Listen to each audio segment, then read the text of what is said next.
The private jet touched down at Kennedy Airport 3 hours ahead of schedule. Marcus Chen loosened his tie and checked his watch, 10:47 p.m. He'd told Rebecca he wouldn't be back until Thursday, but the Singapore deal had closed faster than expected. For once, corporate efficiency worked in his favor. He smiled, imagining her surprise. Maybe they could finally have that conversation he'd been postponing for months, about slowing down, about being present, about remembering why they'd fallen in love 17 years ago, before the billions, before the empire, before everything became a transaction. The driver pulled up to the Greenwich estate just after midnight. Marcus waved him off, wanting to walk the stone pathway alone, to savor the anticipation of coming home. The house glowed amber through the windows. Rebecca always left lights on, said it made the place feel less like a museum. He slid his key into the lock quietly, planning to surprise her. The marble foyer was immaculate as always, but something felt off. A man's coat hung on the rack. Expensive, Burberry, not his. Marcus's chest tightened. Then he heard it. Laughter. His wife's laughter, bright and unguarded in a way he hadn't heard in years, floating down from upstairs, followed by a deeper voice, masculine and intimate. Marcus stood frozen, his briefcase still in hand, as his mind raced through innocent explanations. Her brother visiting? A colleague? But her brother lived in Seattle, and it was past midnight, and that laughter. He forced himself to move, each step up the curved staircase, feeling like walking through water. The sounds grew clearer, music playing softly, more laughter, and then words that pierced through his denial like shrapnel. God, I wish he'd stay away longer. You have no idea how exhausting it is pretending. Rebecca's voice, his wife's voice, dripping with contempt he'd never heard directed at him. You deserve better than this, Beck. You always have. Marcus recognized the voice now. Derek Hutchins. His own goddamn CFO. The man he'd promoted last year, invited to family dinners, trusted with the company's financial secrets. He should have burst through the door, confronted them. Instead, something made him turn away, his hands shaking, his breath coming in short gasps. He needed to think, needed to understand the full scope before he gave. A small sound from downstairs stopped him cold. A cough. Children's voices, quiet and resigned. His children. Marcus descended the stairs like a ghost, following the sounds to the kitchen. What he found there would haunt him more than any scene of betrayal upstairs. Sophie, his 12-year-old daughter, sat at the marble breakfast bar with her younger brother James, age 8. Between them was a container of 3-day-old Chinese takeout, the kind of thing the housekeeper would have thrown away. Sophie was spooning fried rice onto her brother's plate, rationing it carefully. Just eat it, Jamie. Mom said Mrs. Chen gave the staff the night off again, and there's nothing else. But it's cold, James whimpered, and it smells funny. I know. Just close your eyes and pretend it's fresh. Marcus felt something crack open inside his chest. His children, his babies, eating garbage while their mother. Dad? Sophie's eyes went wide with shock and something else. Relief? Fear? You're home early. He tried to speak, but nothing came out. James scrambled off his stool and wrapped his small arms around Marcus's waist, burying his face in his father's shirt. Daddy, you're home. I missed you so much. Are you going to stay this time? Are you? Marcus knelt down, pulling both children into his arms, feeling James's ribs through his thin pajamas, seeing the dark circles under Sophie's eyes. How long had he been blind? How long had he been absent while his family fell apart? What's going on here? He asked gently, stroking Sophie's hair. Why are you eating this? Sophie's eyes darted toward the ceiling, toward where her mother was still laughing with another man. Her voice dropped to a whisper. Mom's been different when you're away. She goes out a lot, or has people over. Mrs. Chen tries to help, but Mom fired her last week for overstepping. The new housekeeper doesn't come every day, and when she does, Mom tells her we already ate. We're hungry a lot, James added, matter-of-factly, as if he were reporting the weather. But Sophie shares her lunch money with me at school. Marcus felt rage building in his chest, white-hot and purifying. But beneath it was something darker. Guilt. How had he not seen this? How many business trips? How many late nights at the office? How many times had he chosen empire over family? Listen to me, he said, keeping his voice steady for their sake. This ends tonight. Right now. You're going to go upstairs to your rooms. But Mom said we're not allowed upstairs after 8 when her friends are over, Sophie interrupted. Friends. Plural. I don't care what Mom said. You're going to your rooms, you're going to pack a bag with your favorite things, and in the morning we're going to have a very different kind of family meeting. Can you do that for me? They nodded, uncertain but hopeful. As they headed for the back stairs, avoiding the main staircase, he noted bitterly. Marcus pulled out his phone. First, he texted his head of security. Get to the Greenwich house. Now. Bring Thompson from legal.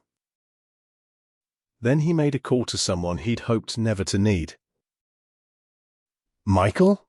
It's Marcus Chen. I need that favor you offered last year. Yes, tonight. I need complete surveillance on my wife, my CFO, and I need documentation of everything. Everything. While he waited for his team to arrive, Marcus did something he hadn't done in years. He walked through his own house like a stranger, really looking at it for the first time. The signs had been there. He just hadn't wanted to see them. Receipts for jewelry he'd never given Rebecca. Restaurant bills for 2 at places they'd never visited together. Credit card statements showing purchases at men's clothing stores. Expensive suits in sizes that weren't his. He'd noticed them in the monthly reports, of course. He noticed everything when it came to numbers, but he'd told himself it was for her brother, for charity events, for anything but the obvious truth. His phone buzzed. Michael Reeves, the private investigator. Already got something for you, Marcus. You're not going to like it. Tell me.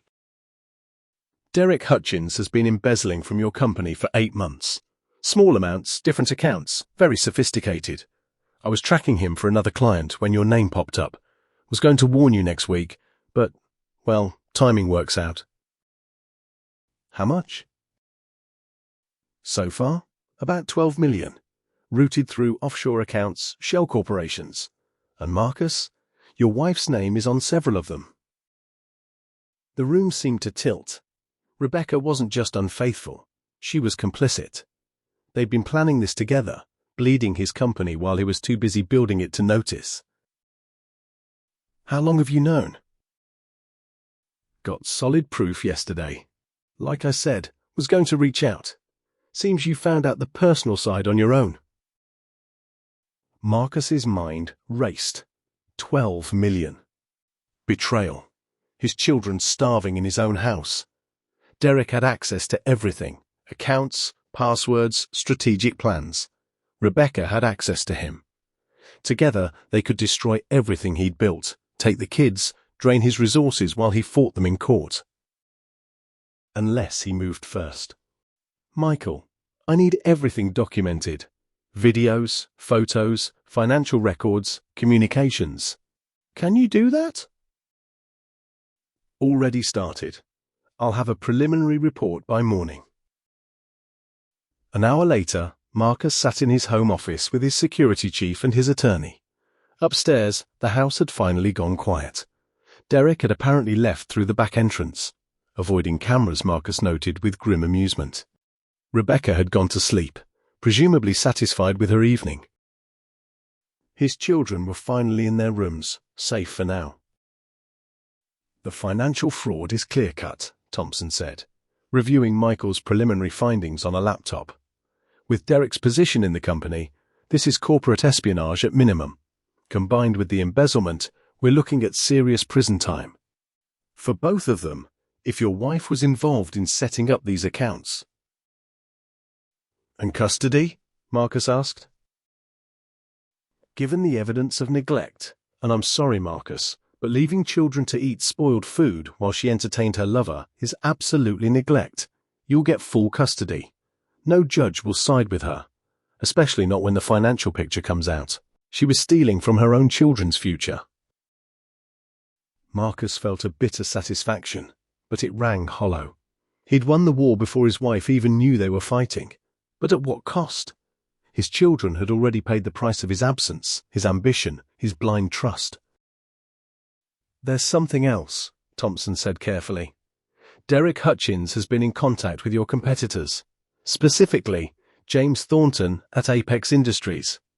If I had to guess, they were planning to sell your strategic plans, tank your stock price, and buy in at the bottom. Classic pump and dump, but corporate scale. Thornton. Marcus's oldest rival, the one man who'd consistently outmaneuvered him in their early years. It all made a sick kind of sense. What do you need from me?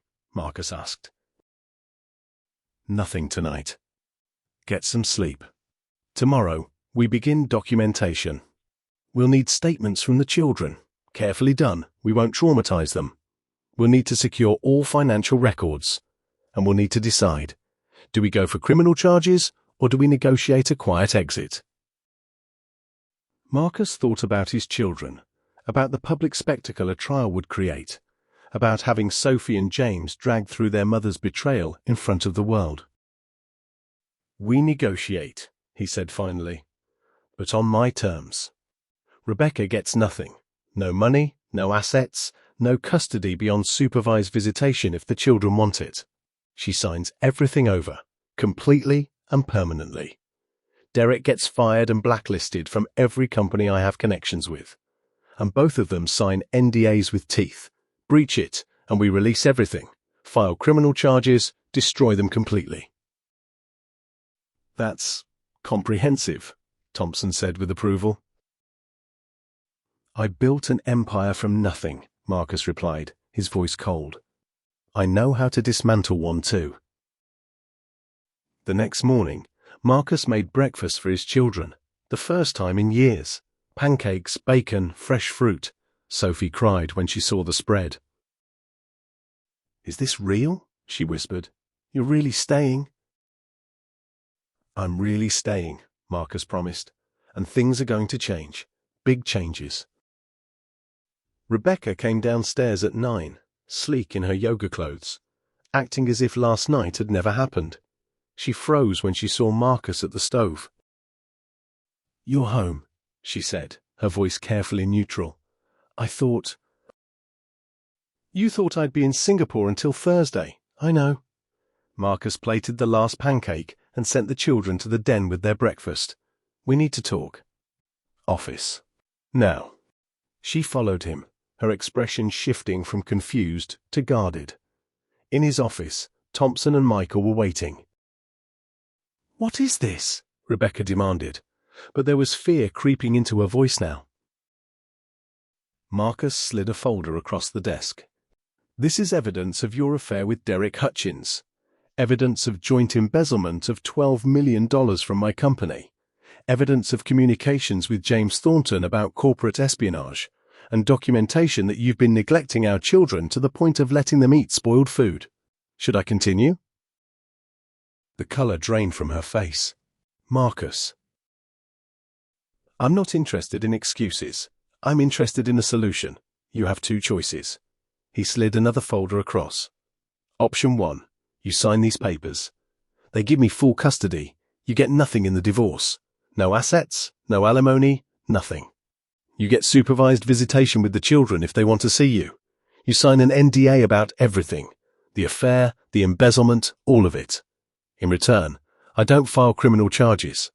You walk away with your freedom and nothing else. And option 2? She asked, her voice barely a whisper. Option 2 is I release everything to the authorities and the press. You and Derek face criminal charges. You're both destroyed publicly and legally. The children have to watch their mother go to prison. Everyone loses, but you lose the most. Rebecca sank into a chair, her perfect facade crumbling. I never meant. The children. I didn't realize. You didn't realize because you stopped caring, Marcus said, and his voice broke despite his efforts to stay cold. You stopped caring about them. About us. When did I become just a bank account to you, Rebecca? When did our kids become obstacles? She had no answer.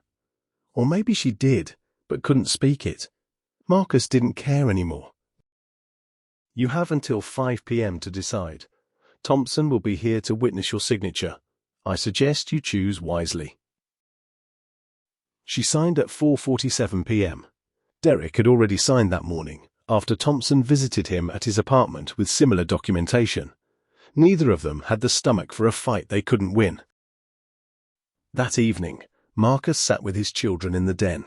Not his office, not some formal room, but the cozy space where they used to watch movies together before he got too busy. "Where's Mom?" James asked. "Mom's going to be living somewhere else for a while," Marcus said carefully. "She made some choices that hurt our family, and she needs time away to think about them." "Because of the man who was here?" Sophie asked. She was too smart, too observant. She had probably known for months. "Partly, but also because she forgot how to be part of a family. And that's partly my fault too. I've been gone too much, working too much, making money instead of memories." "So you're leaving too?" James's voice trembled. "No." Marcus pulled them both close. "I'm staying.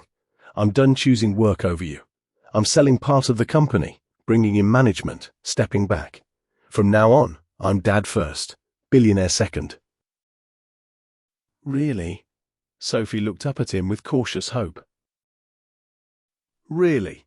Starting tomorrow, we're going to have breakfast together every morning. I'm going to drive you to school. We're going to have family dinners, family game nights, family everything. I'm going to be here, I promise." They believed him, or at least wanted to. It would take time to rebuild that trust, to prove he meant it. But Marcus had the one thing his money had always bought him: time. And now he was going to spend it right. 3 months later, Marcus stood in the kitchen of a smaller house, just 8 bedrooms instead of 12, watching Sophie teach James how to make French toast. The new normal they'd built together. Rebecca was in California last he heard, living with her sister, working retail. The reality of life without his money had hit her hard, but it was the separation from the children that broke her. They'd agreed to see her once, a supervised lunch that ended with James crying and Sophie telling her mother she needed to figure yourself out before you try to be our mom again. Derek was facing charges after all. Thornton had turned on him when the deal fell apart, and Derek had violated his NDA trying to defend himself. Marcus felt no satisfaction in his former CFO's downfall, just a weary acceptance that some betrayals demanded consequences. The empire continued without him at the helm, managed by capable people he'd learned to trust and verify. He still consulted, still guided strategy, but from home. His net worth had dropped from $9 billion to $6. It didn't matter. He'd learned the hard way that some things couldn't be bought back once lost. "Dad," James called, "come see. I didn't burn it." Marcus joined them at the stove, admiring the golden brown toast with exaggerated enthusiasm. Sophie rolled her eyes but smiled. She'd smiled more in the last 3 months than in the previous 3 years. "Perfect," Marcus declared. "My son the chef." As they sat down to eat together, Marcus's phone buzzed. A message from Thompson. "Thornton's company just filed for bankruptcy. Guess karma's real after all." Marcus deleted the message without responding. That life, the revenge, the corporate wars, the zero-sum games, felt distant now. Someone else's story. "Dad, you're not checking your phone during breakfast again, are you?" Sophie asked pointedly. "No," Marcus said, powering it off completely. "Sorry. Old habits." That's okay, James said, through a mouthful of French toast. You're getting better. He was. Slowly, painfully. But he was getting better at being present, at being a father, at measuring wealth in laughter instead of dollars. The house was smaller. The staff was minimal. The life was quieter. But when James climbed into his lap after breakfast and Sophie curled up beside them to watch cartoons, Marcus felt something he hadn't felt in years. Rich. Not in money, though he still had plenty.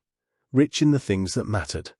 The things he'd almost lost forever because he'd been too busy counting everything else. I love you guys, he said quietly. We know, Dad, Sophie replied. We love you too. And in that moment, in that smaller house, with his imperfect family knit back together through trial and pain and determined hope, Marcus Chen finally understood what it meant to have everything. Not in spite of what he'd lost, but because of it.